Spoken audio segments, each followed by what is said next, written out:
Cette semaine, je ne sais pas exactement où j'ai rendez-vous. Je m'explique, vous n'allez pas comprendre sinon. Dans Sans détour, on va recevoir Régis Delaine Bartholdi qui partage sa vie entre, alors principalement aujourd'hui, la Vendée et le Maroc, mais il a pendant longtemps habité également New York. Régis Delaine Bartholdi est à la fois peintre et sculpteur et ses créations sont tout à fait atypiques et elles sont tout à fait singulières puisque c'est relativement abstrait et relativement chatoyant en même temps. Je vous invite à aller voir ça sur Internet. C'est à Grosbreuil que nous allons et puis après, comme c'est l'habitude dans cette émission, on va voyager physiquement dans cette voiture et puis vous allez voir, on va certainement également voyager dans nos têtes. Et nous voici arrivés à Grosbreuil. Entre Talmont-Saint-Hilaire et les Sables d'Olonne. On vient pas souvent du côté de Grosbreuil. En tout cas, moi, je viens rarement. Et Régis nous attend. Voilà.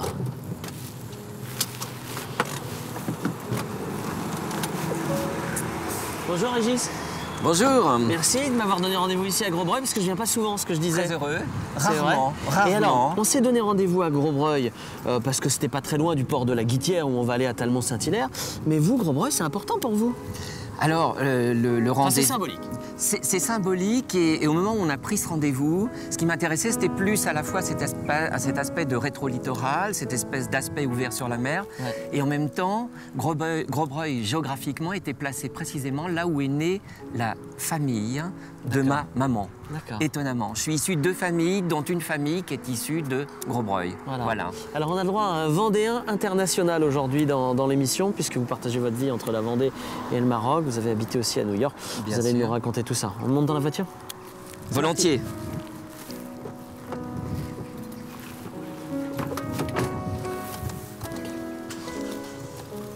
Alors j'ai un peu vendu la mèche, hein. J'ai dit qu'on allait déjà au port de la Guittière, oui, à Talmont-Saint-Hilaire. Hein. Oui, mais c'est pas grave. Allez-y, mettez la ceinture. Au contraire, c'est bien, c'est bien. Vous y allez souvent au port de la Guittière? Oui, c'est l'endroit où en fait j'amène tous mes amis. C'est l'endroit où j'amène tous mes amis qui ne connaissent pas la Vendée, parce que je ne peux pas les amener n'importe où, pour des raisons géographiques, quand on n'a qu'un week-end à passer. Alors, de temps en temps, on monte vers le Nord Vendée, on va vers... Mais ce que je trouve passionnant, en fait, ici, dans ce lieu-là, c'est que d'un côté, il y a à la fois toute la campagne que j'aime, c'est un peu vallonné, c'est à la fois, c'est pas la plaine, c'est pas le marais, mais on a un petit échantillonnage un petit peu de ce qu'est la Vendée. La Vendée, elle est un peu compliquée parce qu'il y a plusieurs départements, même dans une seule Vendée, avec des miroirs d'eau au nord, avec une espèce de Venise verte au sud, et puis là, surtout, cette ouverture sur la mer. Et cet aspect le plus, comment dire, sauvage, ce qu'il en reste. Alors, pour préparer cette émission, d'abord, j'ai pas lu les références que vous m'avez envoyées, je suis allé voir votre peinture, si ça me plaisait, si c'était beau. Et je l'ai trouvé, comment dire, musclée, nerveuse et très empreinte du Moyen-Orient. Qu'est-ce que vous en pensez? Empreinte du Moyen-Orient, oui, on fait avec son héritage. Sableux. Oui. Alors ça correspond à une période, effectivement. Alors, ça correspond à une période qui est à cheval, entre guillemets, sur mes attrapeurs d'absolu, sur Icare, sur ce grand mythe fondateur. C'est les premières choses qu'on apprend en sixième, finalement.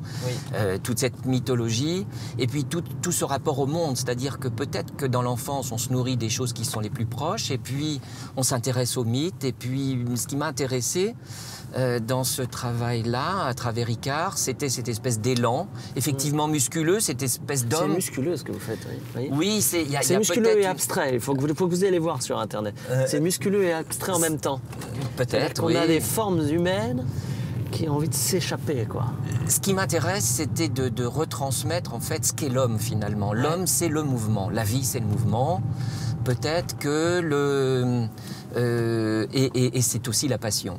Parce qu'en réalité, je pense que dans la vie, la passion a beaucoup de place. Et si on en est aujourd'hui à... Ah bah chez vous, ça prend toute la place, la passion. Ça prend toute la place, certainement, que ce soit sous tous ses effets, la musique, le romantisme, la littérature. Oui. J'ai besoin de cette espèce de passion. Et moi, c'est ce qui me manque le plus. Alors peut-être que j'ai été amené à voyager, justement, pour essayer de trouver ces passions qui me manquaient un peu, ou celles que j'avais épuisées simplement sur place. C'est à gauche, hein, si je me souviens. C'est à gauche, oui, absolument, oui. Mais alors, vous avez beaucoup voyagé, vous avez fait vos études à La Roche-sur-Yon, oui. Et vous avez beaucoup voyagé. Comment, justement, expliquez-nous un peu cette découverte, alors notamment du Maroc où vous habitez maintenant. Alors c'est un peu étrange parce que le Maroc, c'est un pays que je n'ai pas choisi. Je l'ai choisi pour faire plaisir à ma femme. C'est-à-dire que dans ma corbeille de mariage, j'avais proposé des choses, entre autres une maison en Vendée à ma femme, des choses comme ça. Et jusqu'au jour où je l'ai emmenée au Maroc, parce que quand j'étais un peu plus jeune, j'allais faire du surf au Maroc. Ce qui s'est passé, c'est qu'à un moment dans ma vie, j'ai vécu quand même plusieurs années donc à New York. Et j'avais jamais abandonné cette idée, non pas de l'Amérique, mais celle de New York. Oui. Parce qu'on parlait d'énergie, on parlait de muscles, il y a véritablement une énergie dans cette ville-là. Voilà. Et c'est vraiment quelque chose qui me... Sauf que mon épouse, au moment où je l'ai sollicitée pour repartir un petit peu vivre un peu plus longtemps à New York, elle l'a pas vu de cette façon. Isabelle préférait le Brésil. Voilà. Elle avait une passion plutôt pour le Brésil. Et par les hasards, ouais. Parce qu'elle avait manqué s'installer au Brésil, tout simplement. Et par les hasards, en fait, de choix de vacances, elle m'a dit, mais pourquoi tu m'emmènes pas au Maroc, là où tu allais avec tes copains, tout ça. Et je lui ai dit, ça m'étonnerait que ça te convienne. Donc, je sais pas, j'ai l'impression qu'elle était plus attirée par autre chose. Elle avait vécu aussi un petit peu en Chine, elle avait vécu dans des endroits qui n'avaient rien à voir. Et ça lui a, voilà. Elle a accroché. Et ça a accroché. Je lui ai dit, alors qu'est-ce que t'en penses en étant certain que ça lui conviendrait pas? Ouais. Et elle m'a dit, j'aimerais y vivre. Alors, ça a été une espèce de défi. Je lui avais imposé des choses et il fallait que je lui rende la contrepartie de ce que je lui avais imposé. Voilà. Changement de registre. Chose que j'ai pas regretté d'ailleurs. Non, j'imagine bien. Changement de registre radical dans la conversation Régis Delaine-Bartholdi. C'est à cette époque-là, les années 70, quand vous faisiez du surf, que vous vous êtes dit, je vais être artiste peintre, ou c'est venu plus tard? Alors, c'était un peu dans ces moments-là, mais à l'époque, j'osais à peine approcher, puisqu'au début, moi, je pensais enseigner soit l'audiovisuel, paradoxalement, puisque j'ai fait aussi une école d'audiovisuel, soit les beaux-arts. Ouais. Voilà. Par ailleurs, j'ai fait aussi quelques cours d'anglais, un peu plus que la moyenne, pour voyager. Mais à l'époque, ma première tentation... C'est à La Roche-sur-Yon, ça, hein? Non, c'était à Nantes. À Nantes, pardon. À Nantes. Vous êtes né à La Roche-sur-Yon. Et j'ai fait mes études à Nantes, voilà. Et là, à cette époque-là, voilà... Donc dites-moi, à cette époque-là... Et alors, à cette époque-là, j'osais à peine approcher du doigt le fait qu'un jour je serais peintre. Et mon idée, c'était de devenir prof en 3e cycle. En 3e cycle, c'est-à-dire non pas trop pour les 6e, 5e, mais entrer dans un vif du sujet. Et j'ai passé plusieurs concours, dont le concours des Beaux-Arts, et on était 150, et j'ai dû être le 149e à chaque fois. Voilà. Donc j'ai pas réussi à être prof aux Beaux-Arts. Voilà. Et puis il y avait que 2 places, quoi, quasiment. Donc au bout d'un moment, je me suis dit, ça marchera jamais. Et là, par rapport à une petite œuvre qui commençait à se nourrir, j'ai décidé de partir aux États-Unis pour faire un break, pour arrêter ces concours qui étaient quand même assez épuisants. Et je suis parti aux États-Unis, et c'est parce que je suis parti aux États-Unis et à ce retour que peut-être l'idée m'est arrivée, m'est apparue comme étant une possibilité d'en vivre. Régis Delaine-Bartholdi, je mets de la musique, vous nous expliquez après à quoi ça correspond, puisque c'est vous qui l'avez choisi. On écoute du Ravel.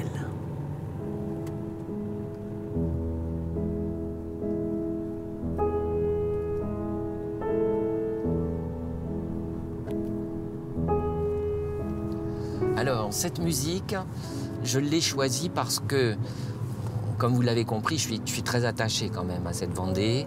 Et je trouve que cette musique, elle représente précisément ce qu'est la Vendée pour moi.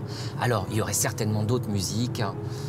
J'ai une grande passion pour les voix féminines, bien évidemment, la musique classique en général.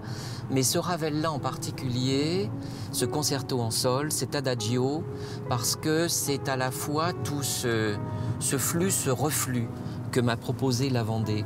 C'est-à-dire que ce que j'aime dans la Vendée, c'est à la fois son côté aussi matériel, sa matière, sa base, et son côté un petit peu évanescent avec ses ciels.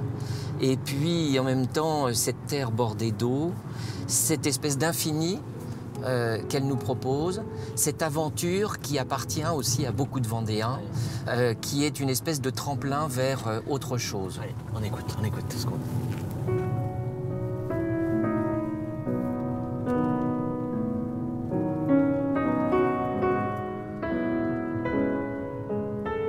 Et ces oiseaux.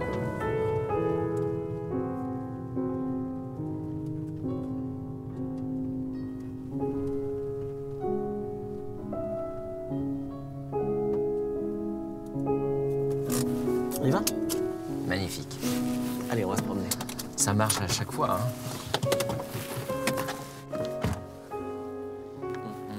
On a le beau temps. Toutes nos émissions, on a eu énormément de chance pour le moment. Allons-y. Alors, vous m'avez amené ici parce que vous êtes en... Quand on vient ici, on est en quête de quelque chose, j'ai l'impression. Est-ce que vous êtes en forme d'absolu ou... Enfin, voilà. Alors, moi ici, pour moi, c'est un tremplin. Il y a tout. Il y a tout ce qui m'importe. C'est-à-dire à la fois la certitude de la terre, la certitude des arbres, les arbres, les rivières qui quand même accumulent toutes les richesses de la terre. Ouais. Et puis soudain, avec cette espèce de profil à l'horizon, ces rouleaux qui déferlent et cette mer, cette espèce d'immensité dans laquelle je peux me projeter parce que je me dis que je ne suis pas enfermé. C'est-à-dire que quand on est dans la Beauce, on est au milieu d'une espèce de plateau. Il n'y a pas de barrière, mais il y en a une. Tandis que là, c'est la magie de cette terre qu'est la Vendée, d'être bordée de 250 km de côte et d'avoir la possibilité de se projeter un petit peu comme les Bretons sont capables de voyager. Vous partez là, quand vous êtes ici, vous voyagez? C'est la possibilité de partir ou de revenir, bien évidemment, parce que c'est un port. Mais c'est la certitude d'un monde en miniature. Vous connaissez Rainer Maria Rilke dit que celui qui crée est son propre univers et qu'il façonne cet univers à travers les choses qui l'entourent. Et justement, il y a cette juste dimension pour moi ici de cette rassurance qu'est la terre et de cet infini qu'est le rêve, qu'est la possibilité de faire autre chose. Je sais que vous écrivez, que vous jouez de la musique, que vous êtes peintre, que votre peinture a évolué. C'est par décennies, grosso modo, qu'elle évolue. Donc vous êtes un homme d'expérimentation?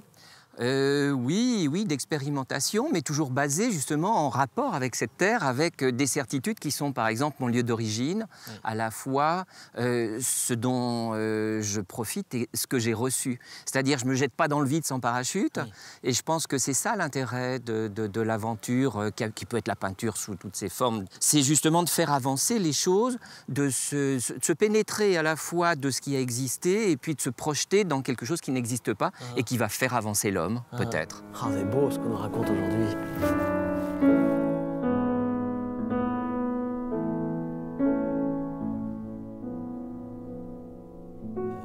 Régis Delaine-Bartholdi, je sens le philosophe qui pointe du coup derrière l'artiste, je me trompe? Icare, Robinson, vous explorez des mythes avec une peinture abstraite. Ça parle peut-être pas aux uns et aux autres, mais regardez la peinture de Régis Delaine-Bartholdi, vous verrez, vous comprendrez. Oui, je sais pas. Bon, c'est un message quand on peint. On a envie de oui, forcément, on a forcément quelque chose en soi, forcément. Maintenant, est-ce qu'il y a quelque chose, par exemple, il y a, à propos de philosophie, quand je vois, par exemple, cet espace-là, je dirais que la Vendée est féminine, mais tout le monde la ressent en tant que féminin. Cette espèce de Vendée, comme ça, qui est une espèce de graine qui fait germer, qui fait pousser des choses et qui est très singulière. Mais en même temps, je n'ai pas l'impression d'être philosophe parce que j'en tire pas non plus des aboutissements. Je dirais que je me sers de ces réflexions pour nourrir ma peinture, peut-être, tout simplement. Et le fait que j'intercepte cette idée de féminité, dans cette Vendée, ça fait croître en fait une graine qui serait différente. Donc c'est un résultat. Mais qui sont vos maîtres?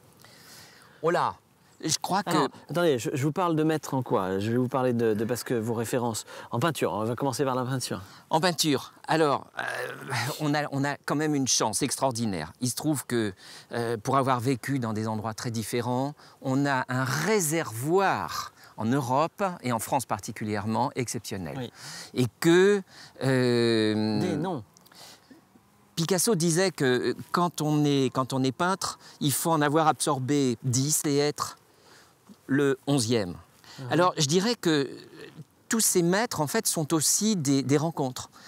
Tiens, on est là face à la mer, un peu plus à gauche, on a Georges Clemenceau. Il se trouve que, par exemple, une dame qui m'a ouvert à l'art en général, ça a été sa petite nièce qui s'appelait Odette Clemenceau. Oui. C'est elle qui m'a mis les mains sur le piano et qui m'a fait entendre des choses, des vibrations qui ne se sont révélées qu'ensuite à travers quelque chose d'optique qu'était la peinture. Donc ça commençait plutôt par la musique et ça s'est prolongé par la peinture. Alors vous me dites Odette Clemenceau, Odette Clemenceau, prof de piano. Voilà, non, pas Picasso, non, pas forcément. Picasso est venu bien après, forcément. Oui. Je pense que la première des choses qui nous émeut sont plutôt les impressionnistes, évidemment, peut-être. La peinture de genre... J'arrête juste, vous dites ce qui nous émeut, ça veut dire que la peinture doit émouvoir. Ah oui, oui. Alors, même si je suis à contre-courant d'une forme moderne de l'expression picturale qui parfois est basée davantage sur la spéculation d'argent que sur celle de l'émotion, je pense que les arts doivent émouvoir. Oui, la littérature, la peinture et la musique, oui, c'est pas par hasard si elles perdurent, si elles existent, c'est parce que justement il y a une véritable émotion. Alors ces maîtres? Ces maîtres, alors, un grand coup de cœur.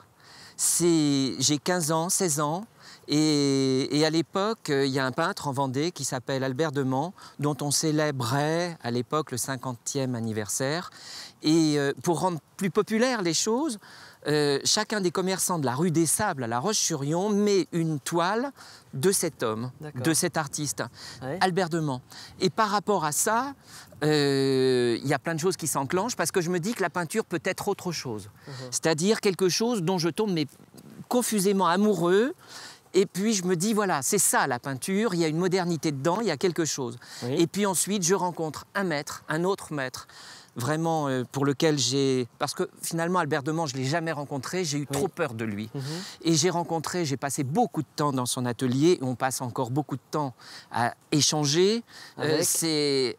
Roger Ducrot. Roger Ducrot. Voilà. Roger Ducrot. Il va falloir que je le fasse venir dans une émission, Roger Ducrot, parce qu'on m'en parle beaucoup. Roger Ducrot, c'est véritablement, pour moi, quelqu'un que j'ai eu la chance de saisir, ou lui a eu la chance de saisir. Voilà. Et puis, il m'a fait confiance. Il y en a un troisième que j'ai un peu moins connu, un ami de la Côte de Lumière qui avait rencontré Launois, qui avait pratiquement rencontré Albert Marquet. C'est Henri Simon. Et puis aussi quelqu'un pour lequel j'ai beaucoup de sympathie, malheureusement disparu, c'est Claude Delaunay, l'illustrateur de la collection Rouge et Or. Paul et Virginie, le Grand Maulne. Finalement, vous êtes incarné sur un territoire.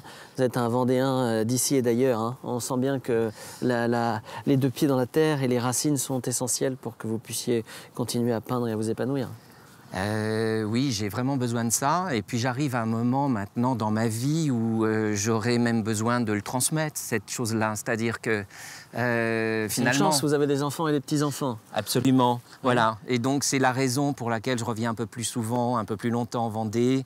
C'est cette espèce de désir à un moment qu'on n'imagine pas quand on a 20 ans, quand on a 25, et puis finalement le temps passe vite. Et puis transmettre les choses qu'on vous a données, ça c'est quand même quelque chose de capital. Bon. Ça c'est aussi une grande chance. Merci beaucoup en tout cas d'être venu dans cette émission déjà, à la rencontre de celles et ceux qui vous regardent, et puis de nous avoir emmenés ici quand même. C'est quand même merveilleux. J'y suis pour rien, mais ça ne change pas. À chaque fois, c'est la même chose, la même émotion. On est bien d'accord. Venez à la Guittière à Talmont-Saint-Hilaire la semaine prochaine. Salut.